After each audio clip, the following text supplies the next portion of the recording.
अमेरिकी bank Merrill lynch की report में दावा 2028 तक जापान को पछाड़ दुनिया की तीसरी बड़ी अर्थव्यवस्था बन जाएगा भारत। नगर निकाय चुनाव में सीएम योगी की ताबड़तोड़ रैलियों का सिलसिला आज से हो रहा है शुरू। अयोध्या, गोंडा और बहराइच में गरजेंगे सीएम योगी। निकाय चुनाव में बीजेपी के संकल्प पत्र के जवाब में कांग्रेस आज करेगी विजन डॉक्यूमेंट पेश। आम आदमी पार्टी भी आज जारी कर सकती है मैनिफेस्टो। मुरादाबाद में रेलवे की 1 फीट पटरी टूटी मिली।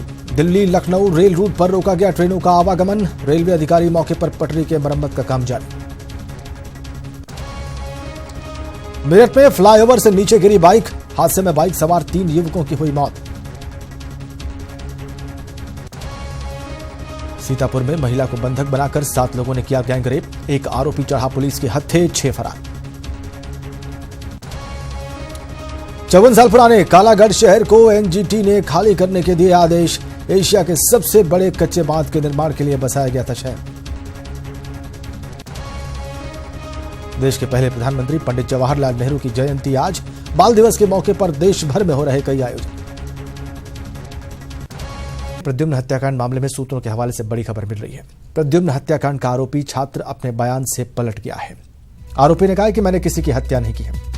सीबीआई ने 3rd डिग्री देकर मुझसे जबरदस्ती जुर्म कबूल करवाया है, यह कहना है आरोपी छात्र का।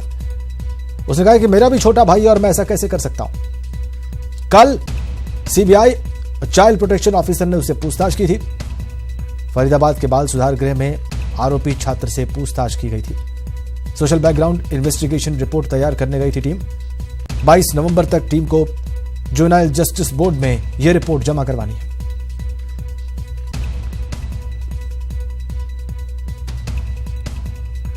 वो आरोपी छात्र जिसको सीबीआई ने गिरफ्तार किया है प्रद्युम्न की हत्या के आरोप में, उसका यह कहना है कि उस पर 3rd डिग्री टॉर्चर इस्तेमाल किया सीबीआई ने आरोप कबूल करवाने के लिए। इस बीच में एक बड़ी खबर मुरादाबाद से हमारे पास है। वहां पर दिल्ली लखनऊ रेल रूट पर 1 फीट पटरी टूटी मिली है। इसके बाद दिल्ली लखनऊ रेल रूट पर ट्रेनों के संचालन को रोक दिया गया है। पटरी टूटने की सूचना मिलने के बाद रेलवे के अधिकारी मौके पर मौजूद हैं और पटरी की मरम्मत का काम चल रहा है। मूडा पांडे इलाके के दलपतपुर के पास करीब 1 फीट पटरी टूटी मिलने के बाद रेलवे प्रशासन में हड़कंप मचा हुआ है। भुवन चंद्रा हमारे साथ हैं, तस्वीरें आपकी स्क्रीन पर हैं। हमारे सहयोगी बताएंगे कि कब ये पटरी टूटी मिली, किसको टूटी मिली और ऐसा कैसे हो सकता है, आशंका किस बात की है भुवन? जी बिल्कुल, मैं आपको बताऊं कि मुरादाबाद के मूडा पांडे थाना क्षेत्र का दलपतपुर इलाका है जहां पे आज सुबह रेलवे पटरी टूटी मिली है। उस समय बताया जा रहा है कि जनता एक्सप्रेस जो कि हावड़ा से देहरादून जाती है वो गुजर रही थी। इसी दौरान अचानक जो ट्रेन चालक थे उनकी नजर पड़ी और उन्होंने गाड़ी रोक दी। ये पटरी लगभग आधा फीट के आसपास टूटी पड़ी मिली हुई है।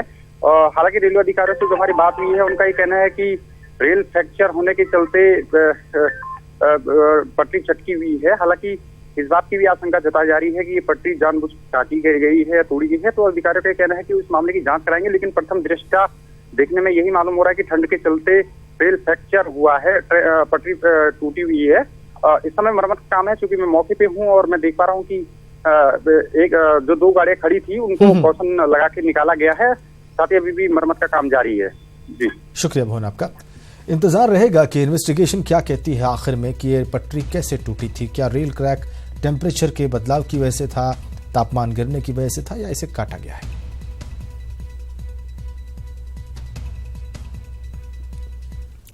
अब खबर बस्ती से है। वहां पर गौर थाने में पुलिस की बर्बरता का वीडियो वायरल हुआ है। कहा जा रहा है कि युवक शराब के नशे में राहगीरों के साथ अभद्रता कर रहा था। इसके बाद पुलिसकर्मियों ने उसे थाने में जमकर पीटा और घसीटा। इस पूरे मामले पर एसपी का यह कहना है कि जो वीडियो वायरल हो रहा है उसकी अभी तक पुष्टि नहीं हुई है। इस घटना की जांच का आदेश दे दिया गया।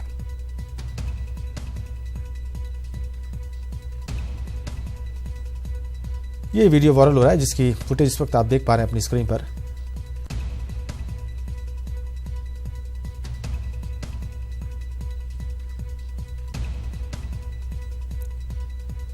और अब बात उत्तर प्रदेश में होने वाले निकाय चुनाव की।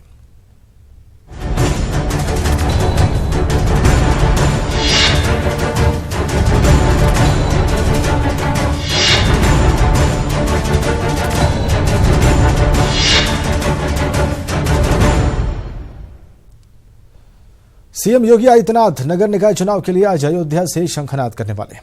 सीएम आज अयोध्या, गोंडा और बहराइच में चुनावी रैलियों को संबोधित करेंगे। अयोध्या में सीएम योगी जीआईसी मैदान में चुनावी जनसभा को संबोधित करेंगे। इसके अलावा वो योगी हनुमानगढ़ी और दिगंबर अखाड़े भी जाएंगे।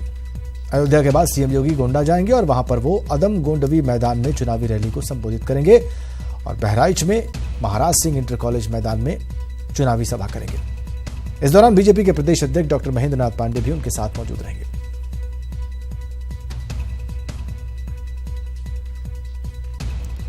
तीन तस्वीरें अयोध्या, गोंडा और बहराइच की आपकी स्क्रीन पर है।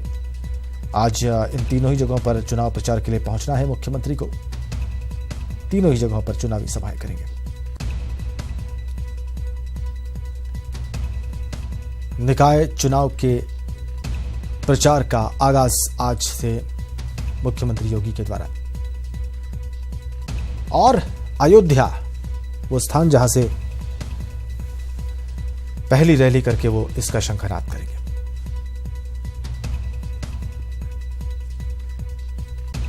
उसके बाद गोंडा और फिर बहराइच में चुनावी सभाएं। 22 नवंबर को पहले चरण का मतदान होना है। कुल 3 चरणों में निकाय चुनाव होने हैं और इसके लिए कुल 40 जनसभाएं करेंगे मुख्यमंत्री। अयोध्या चलते हैं। अयोध्या वो स्थान जो मुख्यमंत्री की प्रायोरिटी की लिस्ट में सबसे ऊपर रहा है मुख्यमंत्री बनने के बाद, चाहे वो कोई भी संदर्भ हो।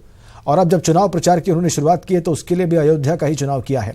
इसका सांकेतिक मतलब है नरेंद्र, वो क्या है और वहां की जनता इस बात को कैसे लेती है, क्या तैयारियां हैं? जी बिल्कुल, जिस तरीके से सीएम योगी आदित्यनाथ अपने पद की शपथ ग्रहण करने के बाद 3 बार लगातार आ चुके हैं और ये चौथी बार है कि वो अयोध्या में पहुंच रहे हैं।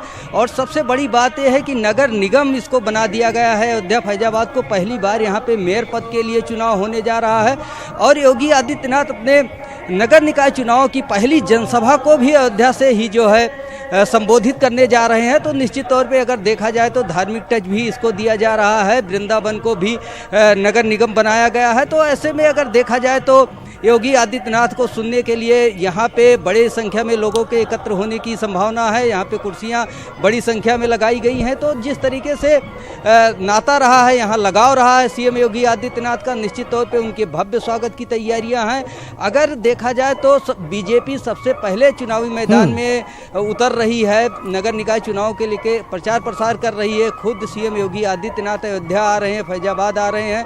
तो इसका मैसेज साफ है कि सभी सीटों पर भारतीय जनता पार्टी जीत सुनिश्चित करना चाहती है। उनके साथ प्रदेश अध्यक्ष भी रहेंगे। तो तमाम कार्यक्रम है, 2-3 जगह उनके यहाँ पे जाने का भी कार्यक्रम है। तो अगर देखा जाए तो सीएम योगी आदित्यनाथ के फोकस में, एजेंडे में अयोध्या रहा है और यहाँ से वो अपने नगर निकाय चुनाव की शुरुआत करेंगे। 27 नवंबर को कुशीनगर में उनकी आखिरी जनसभा होगी। तो निश्चित तौर पे इसका मैसेज साफ है कि लोगों के साथ, अयोध्या की जनता के साथ बीजेपी खड़ी है, सीएम योगी आदित्यनाथ खड़े हैं। जी राजेंद्र, धन्यवाद आपका नरेंद्र यादव।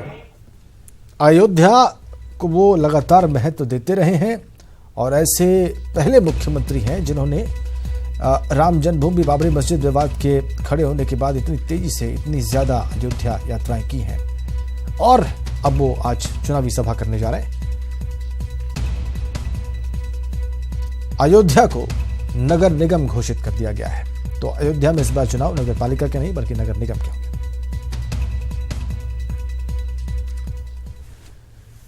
इधर बीजेपी के संकल्प पत्र के जवाब में निकाय चुनाव के लिए कांग्रेस आज अपना विजन डॉक्यूमेंट जारी करने वाली है। कांग्रेस का विजन डॉक्यूमेंट आज लखनऊ में जारी होगा।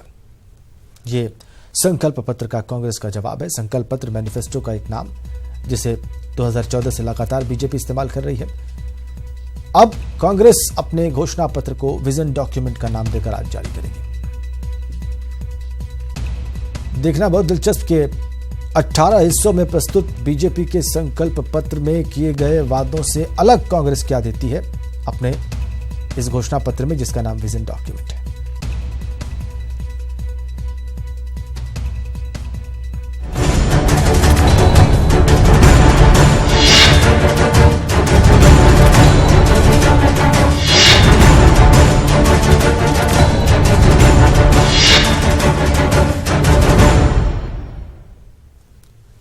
आइए आगे बढ़ते हैं। प्रधानमंत्री आवास योजना के तहत यूपी के विभिन्न जिलों से जिला स्तर पर अपात्र लोगों द्वारा आवेदन करने की शिकायतें मिलने पर ग्राम्य विकास मंत्री महेंद्र सिंह के निर्देश पर आवेदकों की स्क्रूटिनी कराई गई। जांच कराने की खबर के बाद मिलीभगत से आवेदन करने वालों में हड़कंप मच गया और कार्रवाई के डर से पूरे प्रदेश में अलग अलग जिलों से 4500 से ज्यादा लोगों ने अपने आवेदन वापस ले लिए।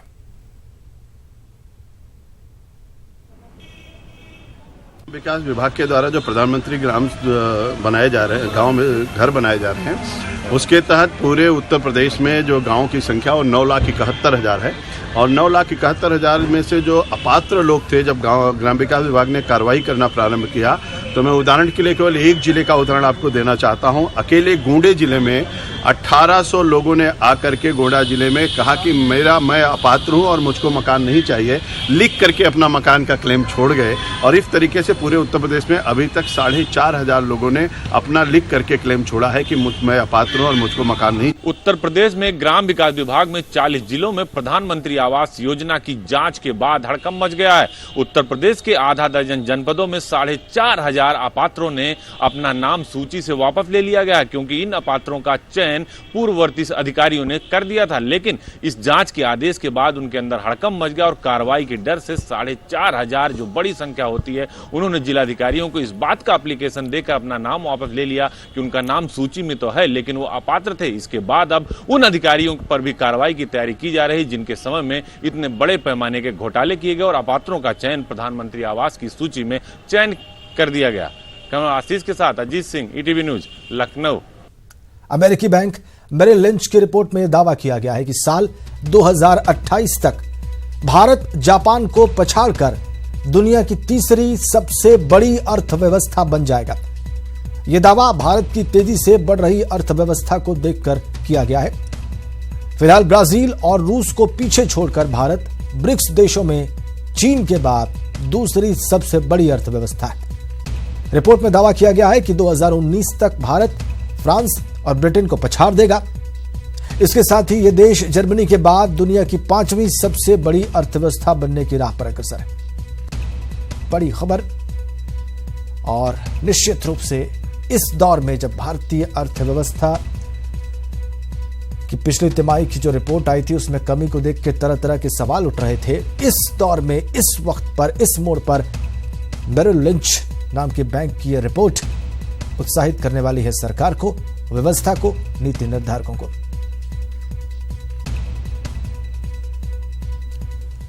सीतापुर और आगरा में दिल दहला देने वाली घटनाएं सामने आई हैं।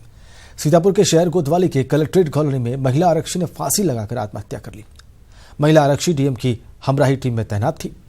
आरक्षी दिव्या भारती का सरकारी आवास के बंद कमरे में शव लटकता मिला, तो वहीं आगरा के थाना ताजगंज की विभव नगर चौकी पर तैनात सिपाही का शव कमरे में पंखे से लटकता मिला है। सिपाही कुछ दिन पहले छुट्टियों पर घर गया था, लेकिन छुट्टियां पूरी होने से पहले ही वो लौट आया था। 2 तस्वीरें आपकी स्क्रीन पर। दोनों ही आत्महत्याओं ने व्यवस्था पर कई सवाल खड़े कर दिए। कौन है इनकी खुदकुशी के लिए जिम्मेदार? जो कानून के रक्षक हैं वो खुद आत्महत्या को मजबूर क्यों? एक घटना सीतापुर में, दूसरी आगरा में। एक महिला आरक्षी जो डीएम की हमराही टीम में तैनात थी, उसने बंद कमरे में आत्महत्या कर ली और यही हाल आगरा में तैनात एक सिपाही का हुआ। तो जो कानून के रक्षक हैं, जिन्हें अपराधियों से लड़ना है, वो खुद से क्यों हार रहे हैं? वो खुदकुशी क्यों कर रहे हैं? ये बड़ा सवाल। बहरहाल आरक्षी का मोबाइल, महिला आरक्षी का मोबाइल पुलिस ने कब्जे में ले लिया है। आत्महत्या के कारण स्पष्ट नहीं है। वो जिलाधिकारी कार्यालय में तैनात थी। तो हमारे सवाल ये हैं, ईटीवी के सवाल ये हैं इन आत्महत्याओं पर और इन खबरों पर कि महिला आरक्षी ने खुदकुशी क्यों की? क्या महिला आरक्षी पर किसी तरह का दबाव था? क्या नौकरशाही का किसी तरह का दबाव था इस पर? क्या महिला को कोई परेशान कर रहा था? क्या महिला ने प्रेम प्रसंग के चलते आत्महत्या की? ये सवाल हम उठा रहे हैं।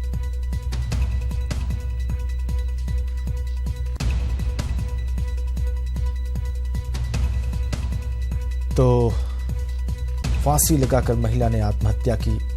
सीतापुर में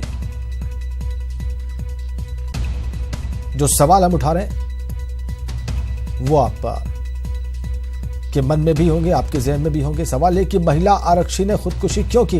क्या महिला आरक्षी पर किसी तरह का दबाव था? क्या नौकरशाही का किसी तरह का दबाव था इस महिला आरक्षी पर? क्या इस महिला आरक्षी को कोई परेशान कर रहा था, या वो किसी प्रेम प्रसंग में इन्वॉल्व होकर उसने खुदकुशी का रास्ता तो नहीं चुना? यह हमारे सवाल है।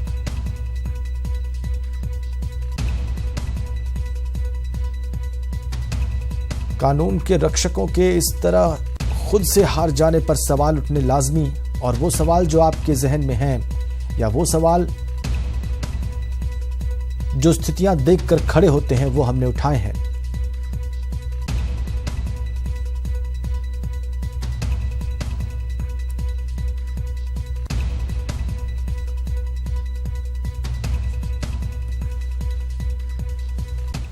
आगरा में भी खुदकुशी की है एक पुलिस कांस्टेबल ने। तो जो कानून के रक्षक हैं वो खुद हार रहे हैं, जिन्हें अपराधियों से लड़ना है वो खुदकुशी कर रहे हैं। क्यों?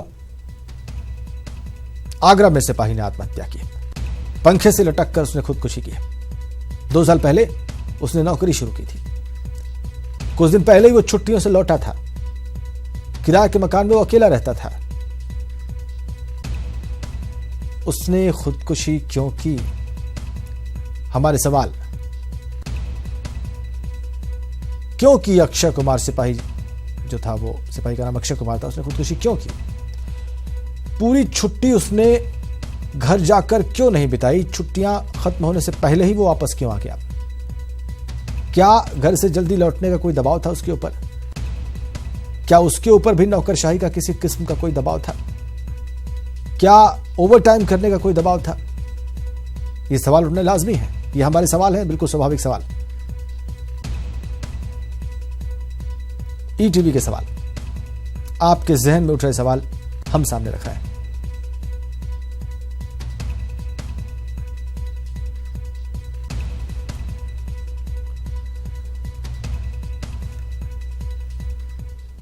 दोनों ही जगहों से, यानी कि सीतापुर से और आगरा से हमारे 2 संवाददाता इस वक्त हमारे साथ फोन लाइन पर कनेक्ट हैं।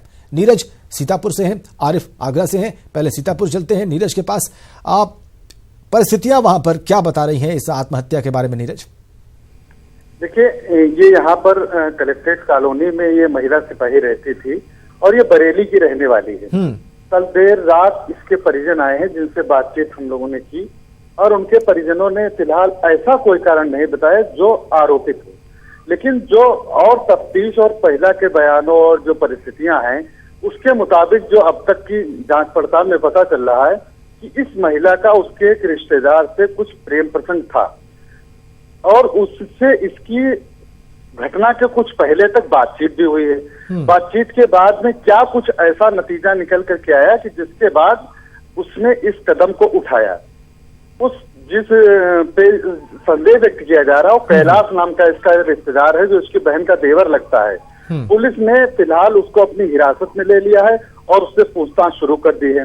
महिला के जो और परिवार के लोग हैं उनको उनका कहना है कि महिला हंसमुख स्वभाव की थी, परिवार में उसका खुशहाल जीवन था, और उसके भाई का एक इंजीनियरिंग में सिलेक्शन हुआ था, तो इस तरीके से घर में भी एक अच्छा वातावरण था।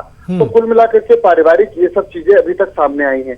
जहां तक परिजनों का अगर विभाग में किसी उत्पीड़न का आरोप होता तो वो भी अभी तक उनके परिजनों ने नहीं लगाया है, न कोई सुसाइड नोट बरामद हुआ। तो जो ये पूरी अब तक की जांच में ये बात सामने आ रही कि उसका वो निजी जीवन में कहीं न कहीं से अफेयर था, और हो सकता है वो एक कारण हो जिसके कारण उसने ये कदम उठाया। ठीक है, आरिफ से जान लेते हैं। आरिफ, मेरा आपसे वही सवाल है जो अभी नीरज से था। सर्कमस्टेंशियल एविडेंसेस वहां पर क्या कह रहे हैं? राजेंद्र, परिवार वाले रात में पहुंच गए थे आगरा, लेकिन बहुत प्रयास किया कि आखिरकार ऐसी क्या वजह हुई जिसकी वजह से जो कांस्टेबल है उसको खुदकुशी करनी पड़ी। लेकिन परिवार का कोई भी आदमी न कैमरे के सामने बोलने को तैयार हुआ, न पर्सनली बोलने को तैयार हुआ। पुलिस के आला अधिकारी कह रहे हैं कि पूरे मामले की जांच की जा रही है कि आखिरकार ऐसी क्या वजह हो गई कि कांस्टेबल छुट्टी पर गया था और वापस लौट के आ गया। तो कुल मिलाकर पुलिस पूरे मामले की तफ्तीश कर रही है, लेकिन अभी तक इस बात को लेकर बताने को तैयार नहीं है कि वजह क्या थी, क्यों उसने आत्महत्या की और किन किन कारणों की वजह से रही। लेकिन एक बात जरूर सामने आई है कि खुदकुशी करने से पहले बताया जा रहा है कि उसने एक कोई महिला मित्र है उसको फोन किया था कि मैं अब जीना नहीं चाहता और मैं अपनी जिंदगी खत्म कर रहा हूँ। उसके अलावा कोई दूसरी बात सामने नहीं आ रही है। जी राजेंद्र। ठीक है, यहाँ भी महिला मित्र के होने की बात सामने आ रही है। मतलब आप दोनों की बातों से ये चीज़ें प्राइमा फेसी निकल रही हैं कि निजी जीवन में कुछ समस्याएं थी जिसकी वजह से ऐसा हो सकता है। नीरज, ये बताइए कि जो जांच चल रही है इस महिला आरक्षी की आत्महत्या की, वो कब तक कंक्लूड हो जाएगी? उसका कोई टाइम फ्रेम निर्धारित है या नहीं? देखिए, समय तो नहीं निर्धारित किया जा सकता, बताया जा रहा है, लेकिन जैसा कि उसका मोबाइल फोन सबसे पहले पुलिस ने अपनी हिरासत में लिया और उसकी डिटेल खंगाली जा रही है कि महिला ने इधर हाल के दिनों में किससे किससे बातचीत की, किससे आखिरी बातचीत हुई, ये सब सीडीआर निकल चुकी। महिला का फोन लॉक था, इसलिए तुरंत ये चीजें नहीं सामने आ पाई। और उसके अलावा जो है, जो जिस व्यक्ति ने सूचना दी, बताया ये जा रहा अब तक कि जो कैलाश नाम का व्यक्ति इसकी बहन का देवर है, उससे इसका संबंध, प्रेम संबंध था। और वो व्यक्ति जब उसकी 2 दिन उसने कल टेलीफोन किया, उसका फोन लगातार नहीं उठा, तो यहाँ पे आया और उसने जब रोशनदान से इस तरीके की कुछ स्थितियां देखी तो उसने ही जाकर के पुलिस को इन्फॉर्म किया कि आप वहां पे ये चेक कर लीजिए। जब उसने सूचना दी, उसी के बाद पुलिस ने जाकर के घर का दरवाजा तोड़ा और उसके बाद डेड बॉडी को निकलवाया। तो उसको पुलिस ने हिरासत में ले लिया है। उससे लगातार, उस कैलाश नाम का व्यक्ति है जो उसकी बहन का देवर है, उसी से लगातार पूछताछ की जा रही है। और जैसा कि पुलिस को उम्मीद है कि कुछ चीजें सीडीआर वगैरह निकलने के बाद ये बात साफ हो जाएगी कि लगातार उसकी किससे बात हो रही थी। ठीक है, हाँ, ठीक है, ठीक है। आरिफ, क्या इसी तरह की कोई जांच वहां भी चल रही है? जी बिल्कुल राजेंद्र, जो सिपाही का मोबाइल था पुलिस ने वो भी जब्त कर लिया है, कॉल डिटेल खंगाली जा रही है। रात में मेरी एसएसपी से बात हुई, उनका कहना यह है कि कई एंगलों से इस मामले की जांच की जा रही है। कहीं प्रेम प्रसंग का मामला तो नहीं है, कोई पारिवारिक कलह तो नहीं है, या कोई जो विभागीय परेशानी तो नहीं है। तो कुल मिलाकर ये है कि पुलिस जो है सवालों के घेरे में है और लगातार उस घेरे से बाहर निकलने का प्रयास कर रही है कि आखिरकार ऐसी क्या वजह पैदा हो गई जिसकी वजह से एक जवान को खुदकुशी करनी पड़ी। रायन, दूसरी बात यह है कि अभी 2015 में इस कांस्टेबल की नौकरी लगी थी, नई नौकरी है। क्या ऐसा हुआ जिसकी वजह से ये खुदकुशी की, और ये पुलिस के लिए बड़ा चैलेंज है। बहुत शुक्रिया आप दोनों का, नीरज और आरिफ। दोनों की बातों से ऐसा जाहिर होता है कि व्यक्तिगत जीवन का तनाव या किन्हीं निजी संबंधों के दबाव में, भावावेश में आकर ऐसा हो सकता है, ऐसा किया गया हो सकता है। लेकिन हमें इंतजार करना होगा कि जांच किस निष्कर्ष पर पहुंचती है, ठोस प्रमाण क्या मिलते हैं और वो क्या कहते हैं।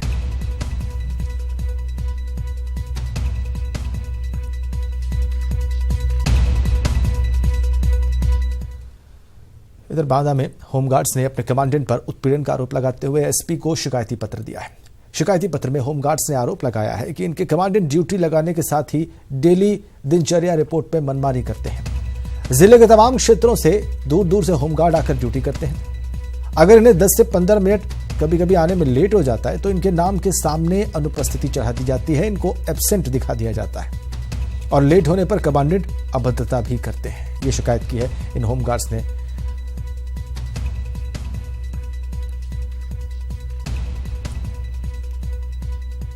8 बजे ड्यूटी आते हैं यहाँ से, 60 किलोमीटर दूर से आते हैं। बबेरू कमासिन कंपनी है हमारी, तो वहाँ से 8 बजे आ जाते हैं रोटी और वो लेकर के कि यही खाएंगे, अपना हम ड्यूटी करेंगे।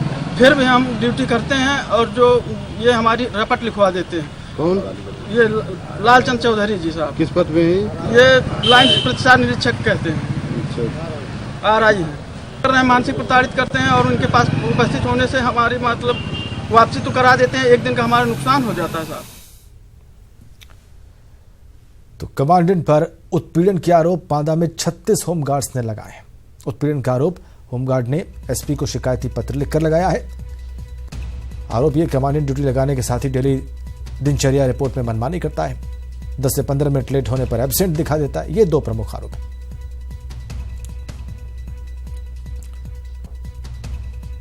दस से 15 मिनट लेट आने पर एब्सेंट दिखा दिया जाता है और डेली दिनचर्या की जो रिपोर्ट होती है उसमें भी मनमाने तरीके से रिमार्क्स दिए जाते हैं।